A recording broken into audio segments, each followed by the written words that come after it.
Hi అండి అందరికీ good morning. అందరూ ఎలా ఉన్నారండి? మేమైతే చాలా బాగున్నాం. అలాగే మీరు అందరూ చాలా చాలా బాగుండాలని మనస్ఫూర్తిగా కోరుకుంటున్నాను. ఇక్కడైతే నేను మార్నింగ్ 6కి నిద్ర లేచానండి. ఇంకా నిద్ర లేవగానే ఫస్ట్ అయితే వర్క్స్ అనేవి స్టార్ట్ చేసేసాను. ఎందుకంటే కొంచెం నిన్న నైట్ అయితే వర్క్ చాలా లేట్ అయిందనమాట. నియర్గా 3:30 అలా అయిపోయింది. ఇంకా అయినా కానీ నిద్ర అయితే పట్టలేదు. నిన్న ఈవినింగ్ కూడా నేను సరిగ్గా ఫుడ్ అనేది తినలేదు. దానివల్ల కొంచెం ఆకలిగా అలా అనిపించి మార్నింగే ఇంకా మెలకువ అయితే వచ్చేసింది. నిద్ర అయితే లేచాను కానీ చాలా హెడేక్గా డిమ్గా అలా అనిపించింది అనమాట. ఇంకా అందుకే ముందుగా ఫాస్ట్గా పనులు చేసేసుకొని ఏమైనా కుక్ చేసుకొని తినేసి నిద్రపోదామని చెప్పేసి ఇంకా పనులు అనేవి స్టార్ట్ చేశాను లేవగానే. ఇంకా లేజీగా ఏం లేను. ఫస్ట్ అయితే ఈ పక్కలు అవి దులిపేసి వేసేస్తున్నాను. ఇంకా అందులోనే మా హస్బెండ్ ఇవాళ త్వరగా అయితే వెళ్ళిపోయారు ఆఫీస్కి. ఏదో వర్క్ ఉంది, మీటింగ్ ఉందని చెప్పేసి. ఇంకా అందుకే నేను ఒక్కదాన్నే కదా అని ఫాస్ట్గా పనులన్నీ చేసేసుకుంటున్నాను. ఇంకెలాగో నేను ఒక్కదాన్నే కాబట్టి టిఫిన్ ఏం చేయట్లేదండి. ఎలాగో ఆయన వెళ్ళిపోయారు కాబట్టి డైరెక్ట్గా లంచే కుక్ చేసేసి తినేద్దామనేసి అనుకుంటున్నాను. తినేసి బాగా నిద్రపోవాలండి. అసలు ఒక్కరోజు కూడా ప్రశాంతంగా ఒక టైం అంటూ ఉండదు నాకు. ఎందుకంటే నైట్ వర్క్ కదా, ఒకరోజు త్వరగా అయిపోతుంది, ఒకరోజు ఏమో లేట్ అవుతుంది. దానివల్ల ఏంటంటే చెప్పుకోలేని ప్రాబ్లమ్స్ అనమాట. అంటే మనకి ఇమ్యూనిటీ కూడా తగ్గిపోతుంది. ఒక్కరోజు మనం ఎప్పుడైనా ఒక 1 అవర్ 2 అవర్స్ నిద్ర డిస్టర్బ్ అయితేనే మనకి ఎలా ఉంటుంది, అలాగా మాకు సాటర్డే సండే తప్ప రిమైనింగ్ డేస్ అన్నీ ఏ టైంకి నిద్రపోతానో ఏ టైంకి వర్క్ అవుతుందో తెలియదు. దానివల్ల చాలా సిక్ అవుతున్నాను. బట్ అయితే తప్పదు కదా, మన అవసరాలను బట్టి జాబ్ అనేది ఈ రోజుల్లో అయితే చాలా ఇంపార్టెంట్. అలా అని డే ఉండదా అంటే ఉంటుందండి, బట్ దానికైతే పే అనేది తక్కువ ఉంటుంది. సో కష్టపడేదేదో కొంచెం కష్టమే పడి కొంచెం త్వరగా మనం సెటిల్ అవుదామని చెప్పేసి ఇంకా నేను నైట్ షిఫ్ట్లోనే ఉన్నాను. ఇక్కడైతే ఇంకా ఇవి కూడా ఈ డ్రెస్సింగ్ టేబుల్ దగ్గర పౌడర్ అవి ఒలిగిపోయినాయి అనమాట. మా హస్బెండ్ రెడీ అయినప్పుడు అవన్నీ క్లీన్ చేస్తున్నాను. ఇవి బ్లాక్ సర్ఫేస్ మూలంగా చాలా చండాలంగా కనిపిస్తుంది. పౌడర్ అనే కాదండి, డస్ట్ కూడా అలాగే కనిపించేస్తుంది అనమాట. ఎందుకో ఇంట్లో ఎక్కువ డస్ట్ అనేది వచ్చేస్తుంది. ఇంకా మనం రోజు ఇంకా తుడుచుకున్నట్టే ఉండాలి. ఇంక ఇక్కడ చేంజ్ వచ్చేసి మా హస్బెండ్ అనమాట. ఇంకా ఎక్కడ చేంజ్ అక్కడ పెట్టేస్తారు ఆయన రాగానే. ఆ పాకెట్లో అవి నేను వాషింగ్కి బట్టలు వేసినప్పుడు దొరికినవి కూడా ఇలా ఇవన్నీ చేంజ్ నేను పోగేసుకొని ఒక డబ్బాలు అనేది వేసుకుంటాను.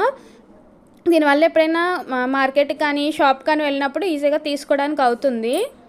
ఇక్కడ నేను క్లీన్ చేసేటప్పటికి నాకు అంత చేంజ్ అయితే దొరికింది. దీన్ని నేను ఇంకా ఈ డబ్బాలో వేసుకుంటున్నాను. ఏమైనా చిన్న చిన్న చేంజ్ కావాల్సి వచ్చినప్పుడు మనకి యూజ్ అవుతాయి కదా. ఇంక ఈ డబ్బాలో అయితే నేను పెట్టుకున్నాను అనమాట. ఇంకా క్లీనింగ్ అయితే అయిపోయింది తుడవడం. ఇంక ఇల్లు అయితే శుభ్రంగా తుడిచేసుకుంటున్నాను. నేను నైటే తుడిచాను, అయినా కానీ చాలా డస్ట్ వచ్చేసింది. ఇంకా మా ఇంట్లో ఎక్కువ డస్ట్ అంటే నా హెయిర్ అనమాట. చాలా దారుణంగా ఉందండి హెయిర్ ఫాల్. ఏం చేయాలో అర్థం కావట్లేదు. అలాగే ఊడిపోతుంది బాగా ఎక్కువగా అనమాట. రోజు హెడ్ బాత్ చేసిన అలాగే ఉంటుంది, అలానే ఒక 2-3 టైమ్స్ చేసిన వీక్లీ అలాగే ఊడిపోతుంది. ఒకవేళ నాలో ఏమైనా ప్రాబ్లమో తెలీదు. మీకు ఏమైనా సజెషన్స్ తెలిస్తే చెప్పండి. నేనైతే కోకోనట్ ఆయిల్ యూస్ చేస్తున్నాను.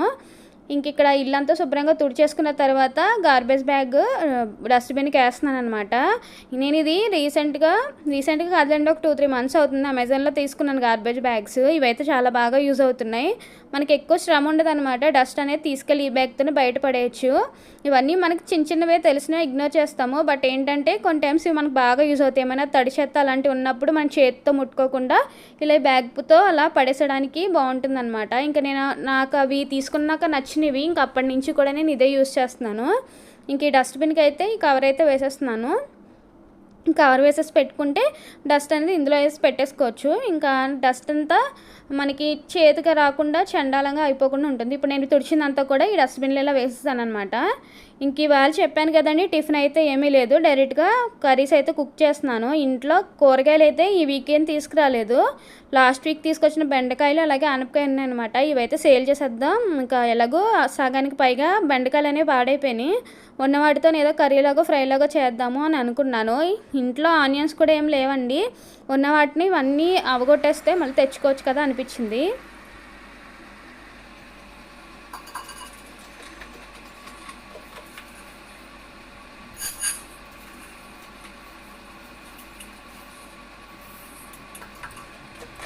ఇంక ఇక్కడ అయితే నేను రైస్ అయితే కడిగి పెట్టేస్తున్నానండి. రైస్ని అయితే శుభ్రంగా కడిగేసుకున్నాను. ఇందులోనే వాటర్ వేసేస్తున్నాను. ఇంకా రైస్ అయితే గ్యాస్ మీద పెట్టేస్తానండి. తర్వాత అయితే నేను కూరగాయలు అనేవి కట్ చేసుకోవాలి. ఇంకా రైస్ అయితే పొయ్యి మీద పెట్టేశానండి. ఇంకా ఉడుకుతూ ఉందనమాట. నేను అవి కట్ చేసుకొని వచ్చేలోపు సగం అయితే ఉడికింది. ఇంకా ఫుల్గా ఉడకడానికి టైం పడుతుంది, ఒక 10 మినిట్స్ పడుతుంది. అంతలోకి నేను వేరే వర్క్స్ చేసుకుందామని ఇంకా అలా వదిలేశాను. పక్కనే ఇంకా బెండకాయలు అవి ఫ్రై పెట్టేశానండి. అంటే ఫ్రైలా అనుకున్నాను కానీ అది కర్రీలాగే వచ్చింది, బాగా వెండిపోయినాయి. ఇంక రైస్ అయితే కుక్ అయిపోయింది. ఇంక రైస్ తీసేసిన తర్వాత ఇంకా కర్రీ అయితే కుక్ చేస్తున్నాను, ఆనపకాయ. దీనికోసం గిన్నె పెట్టుకొని అందులో ఆయిల్ అలాగే జీలకర్ర, ఆవాలు.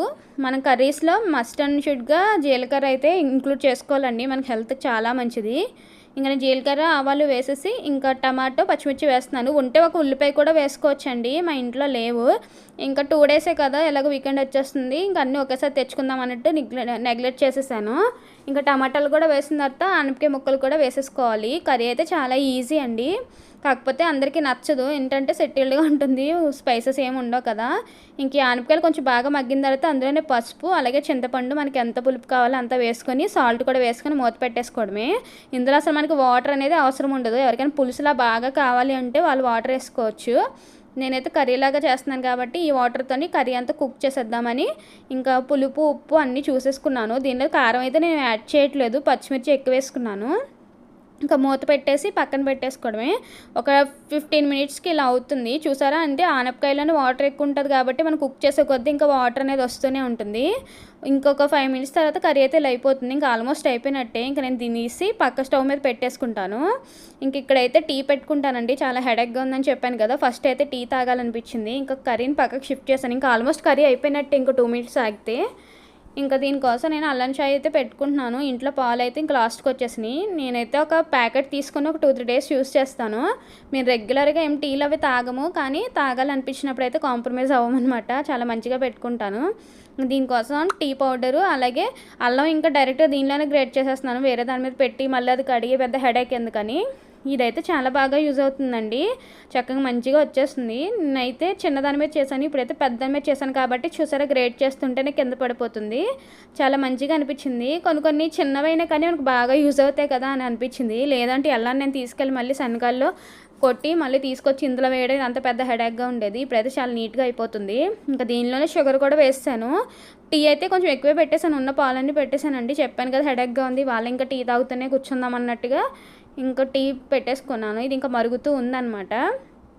పక్కన నాకు బెండకాయ కర్రీ కూడా అయిపోయిందండి, అవి కూడా వేరే దానిలోకి తీసి పక్కన పడేసాను. ఇంకా అవి కూడా క్లీన్ చేసుకోవాలి. ఇంకా టీ కూడా అయిపోయింది, బట్ ఇప్పుడు నేనైతే టీ తాగను, పూజ చేసుకుని వచ్చి టీ తాగుతాను. బట్ అన్నీ కుక్ చేసుకుని పెట్టుకుంటే హడావిడిగా బాగుంటుందని చేశానమాట.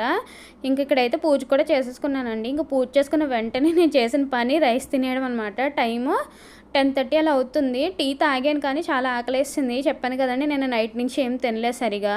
ఇంకా రైస్ అయితే వేడివేడిగా పెట్టుకొని ఆనపకాయ కర్రీ అలాగే బెండకాయ కర్రీ కూడా వేసుకొని లాగించేసాను. కర్రీస్ అయితే బాగానే ఉన్నాయి, అంటే ఏదో ఒకటి వేస్ట్ చేయకుండా కొన్నావు కదా, ఏదో ఒక అలా కుక్ చేస్తాను అనమాట. కొంచెం ఆనపకాయలో ఉప్పు అయితే తగ్గింది. ఇంకా ఫుడ్ తినేసిన తర్వాత కాసేపు అయితే టీవీ చూస్తే ఈ శనక్కాయలు అయితే ఒలిచేసానండి. ఇవైతే మాకు శ్రీకాకుళం నుంచి వచ్చాయన్నమాట, మా పెద్దమ్మ వాళ్ళు ఇచ్చారు. ఇంట్లో కూడా గింజలు అయితే అయిపోయినాయి. ఇంకా సరే దేనికో దానికి యూజ్ అవుతాయి పచ్చళ్ళకి అన్నట్టుగా ఖాళీగా కూర్చొని ఇవైతే ఒలిచేసాను. చాలా 2 గిన్నెలు, ఆ గిన్నె అలాగే ఆ డబ్బా ఒలవడానికి నాకు 1.5 అవర్ అయితే టైం పట్టింది. దీనికన్నా కొనుక్కోవడమే బెస్ట్ అనిపించేస్తుంది, కానీ ఇవైతే టేస్ట్ చాలా బాగున్నాయి అన్నమాట. ఇలాంటి చిన్న చిన్నవి సేవింగ్స్ లాంటివే, కానీ మనకి టైం ఉండాలి పొదుపుగా చేసుకోవాలంటే. మనం పొదుపు చేయాలంటే మనకు మనసు ఉండాలి, టైం కూడా ఉండాలి కదా. అండ్ ఈ వ్లాగ్ అయితే ఇంతేనండి. నచ్చితే కనుక please like, share and subscribe.